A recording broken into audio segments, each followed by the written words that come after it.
నీచంతో ఎంతకైనా దిగజారి తెలుగుదేశం పార్టీ జనసేన పార్టీలు తమ అభ్యర్థిని గెలుచుకునేటువంటి ప్రయత్నం చేసింది.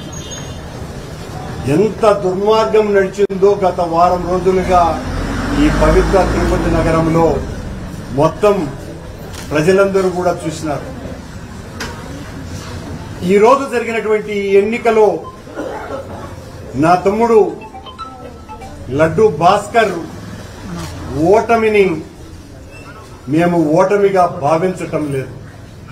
మా కార్పొరేటర్లు ఒక వీరోచితమైనటువంటి పోరాటం చేసినారు. మాకు క్యాడర్ కి అందరికీ కూడా ఒక స్ఫూర్తిదాయకంగా నిలిచినారు. తిరుపతిలో వైఎస్ఆర్ కాంగ్రెస్ పార్టీ ఇన్ని దుర్మార్గాలు దౌర్జన్యాలు చేసినా ఇంత గొప్పగా ప్రతిఘటిస్తుంది అనేటువంటి ఒక సందేశాన్ని ఇచ్చింది. తెలుగుదేశం పార్టీ ఈరోజు గెలిచింది, కానీ గెలిచిన సంతోషం వాళ్లకు లేదు. ఓటమి మాలో స్ఫూర్తిని నింపింది. పోరాటానికి మరింత ఉద్యుక్తులు కండి అనేటువంటి ఒక గొప్ప ఆశయ సాధనకు ఒక జెండాను అందించింది. ఈరోజు వరల్డ్ క్యాన్సర్ డే.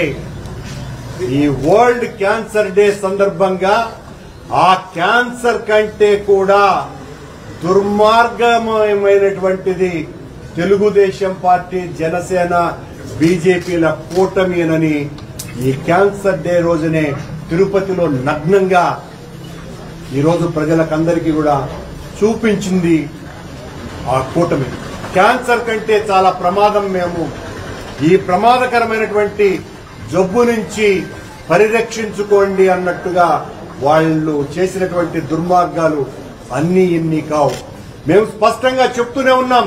మా కార్పొరేటర్ల మీద దాడి, మా కార్పొరేటర్లను కొడుతున్నారు, మా కార్పొరేటర్లను చంపుతామని బెదిరించారు, మా కార్పొరేటర్లను అనరానటువంటి మాటలు అన్నారు, మా కార్పొరేటర్లు నా సోదరిమణులైనటువంటి వాళ్ళందరి మీద అసభ్యకరమైనటువంటి పదజాలంతో దూషించినారు.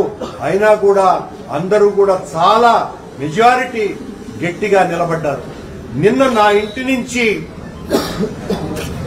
ఓటుకు వెళ్లటానికి పోతున్నటువంటి పోలింగ్ బూత్కు పోతున్నటువంటి మా కార్పొరేటర్లని కొడుతూ అసభ్య పదజాలంతో దూషిస్తూ వాళ్ల జీవితాలనే సర్వనాశనం చేసేస్తాము అని మేమందరికీ కూడా ఈ రకంగా మా కార్పొరేటర్లను తీసుకుపోయినామంటే తెలుగుదేశం పార్టీకి సంబంధించినటువంటి నాయకులు పచ్చ మీడియా వాళ్ళ ఇష్టం వచ్చినట్టుగా మాట్లాడారు. వాళ్లే మేమే వెళ్లాము, మమ్మల్ని ఎవరిని కిడ్నాప్ చేయలేదు అని వాళ్లను బెదిరించి వాళ్ల చేత సెల్ఫీ వీడియోను కూడా తీయించి రిలీజ్ చేశారు. వాళ్ల బెదిరింపులకు, వాళ్ల ఒత్తిళ్లకు చంపుతాము, మీ ఆస్తులు నాశనం చేస్తాము అని వాళ్ల జీవితాలనే ఇక లేవు అన్నంతగా భయపెట్టి వాళ్ల చేత బలవంతంగా ఓట్లు వేయించుకుని గెలిచినటువంటి కూటమిలో 5 నిమిషాలు కూడా ఆ పారాణి కూడా ఆగకముందే ఓటు నుంచి పరిగెత్తుకుంటా వచ్చి అన్నా మేం తప్పు చేశాం, అన్నా మేం పాపం చేశాం, మమ్మల్ని ఈ రకంగా చంపేస్తామని బెదిరించినారు, మేము పడ్డటువంటి కష్టాలు అన్నీ ఇన్ని కావు, మమ్మల్ని విపరీతంగా కొట్టారు, మిమ్మల్ని మేము విడిపోం, జగన్మోహన్ రెడ్డి గారి నాయకత్వంలో పనిచేయాలన్నదే మా తపన అని బాధపడుతూ 4 కార్పొరేటర్లు వెంటనే 10 నిమిషాల వ్యవధి కూడా లేకుండానే 4 కార్పొరేటర్లు వచ్చారు. ఇదే సాక్ష్యం. ఇంతకంటే ఉదాహరణ ఇదిగో Anish royal, doctor Anish royal, Mohan Yadav, Anil, Amarnath Reddy, ఈ 4గురినే కిడ్నాప్ చేసింది. ఈ 4గురినే వాళ్ళు నిన్న సెల్ఫీ వీడియోలు విడుదల చేయించింది ఆ శ్రీధర్ వర్మ అనేటువంటి వ్యక్తి ద్వారా. వీళ్లనే కొట్టింది, వీళ్ల చేతనే ఓట్లు అక్రమంగా వేయించుకున్నది, వీళ్ల చేతనే కాదు సుమా, కూర్చోండి, వీళ్ల చేతనే కాదు సుమా, ఇంకా మా శేఖర్ రెడ్డి దగ్గర నుంచి చాలా మంది ఆస్తుల్ని ధ్వంసం చేసి ఓట్లు వేయించుకున్నారు, చంపుతామని. వాళ్ల దగ్గర నుంచి కూడా మాకు ఫోన్లు వస్తున్నాయి, మేము తప్పు చేశామన్నానని. ఇది పరిస్థితి. ఓ కూటమి నీచపు నికృష్టపు రాజకీయాలు చేసేటువంటి నేతలారా, మీ గొల్లతనం ఏంది అన్నది ఇంత స్పష్టంగా తెలిసిపోయింది. ఇంత నీచ రాజకీయాలు చేయటం కంటే అసలు రాజకీయాల నుంచి మీలాంటి వాళ్ళు విరమించుకోవటం మేలు.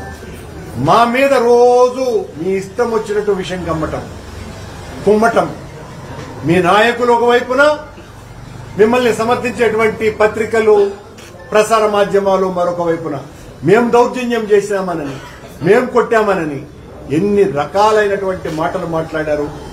మీరు ఈ రోజున గెలిచి ఉండొచ్చు. మా ఎమ్మెల్సీని, మా శాసన మండలి సభ్యుడిని కూడా ఇదే రీతిలో ఈ నలుగురిని తీసుకుపోయినటువంటి రీతిలోనే అతన్ని కూడా తీసుకుపోయి పొద్దున్నే ఆయన చేత కూడా ఒక సెల్ఫీ వీడియో రిలీజ్ చేయించినారు. మేము ఆ తర్వాత ఆయన హాస్పిటల్లో ఉన్నారేమోనని మా పార్టీ నాయకులు వెళితే ఆయనకు ఉన్నటువంటి ఒక ప్రాణ స్నేహితుడు, 24 గంటలు సిపాయి సుబ్రహ్మణ్యం గారితోనే ఉండేటువంటి స్నేహితుడు అన్న రాత్రి మా సిపాయి సుబ్రహ్మణ్యాన్ని తీసుకుపోయారు అన్నటువంటిది స్పష్టంగా వీడియోలో రిలీజ్ అయింది. ఇది శాసన మండలి సభ్యుడిని బెదిరించి ఆయన్ను ఓటుకు రానియకుండా చేసినటువంటి దుర్మార్గపు ఘనత కూటమిది. మీరు గెలిస్తే మీ ఆనందం లేదు మీకు. ఎందువల్లంటే ఇక నుంచి మరింతగా మేం మీ అక్రమాల మీద పోరాడుతాం, ధ్వజమెత్తుతాం, భయపడం. మీరు ఊరికనే రేపు ఈ గెలుపుతో మా మేరమ్మ లాంటి సౌమ్యురాలు రాష్ట్రంలో కాగడా పెట్టి వెతికినా కూడా దొరకదు. అలాంటి మేరమ్మను దించడానికి కూడా వేసినటువంటి కుట్రే ఈ డిప్యూటీ మేయర్ ఎన్నిక. ఆవిడ్ని దించాలని వెంటనే ప్రయత్నాలు చేస్తున్నారు. మరింత పోరాటాలు చేస్తాం. మీ అక్రమాలను, అవినీతిని, దుర్మార్గాలని, దౌర్జన్యాలని ఎండ కడుతూనే ఉంటామని, ఈ అక్రమంగా గెలిచినటువంటి గెలుపును మేం కాదు ప్రజలందరూ కూడా అని కూటమి నేతల మీద ఊస్తున్నారు అని తెలియజేస్తున్నారు.